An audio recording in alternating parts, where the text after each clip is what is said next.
2012 Chevy Camaro, built out the built.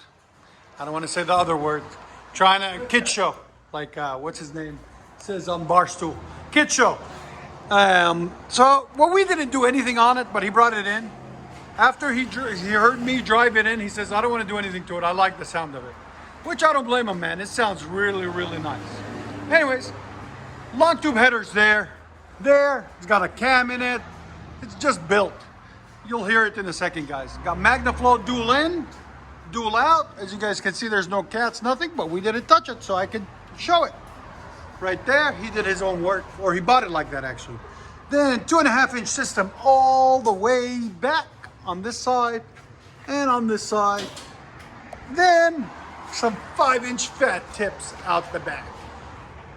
Right there, and we appreciate his U.S. Air Force service.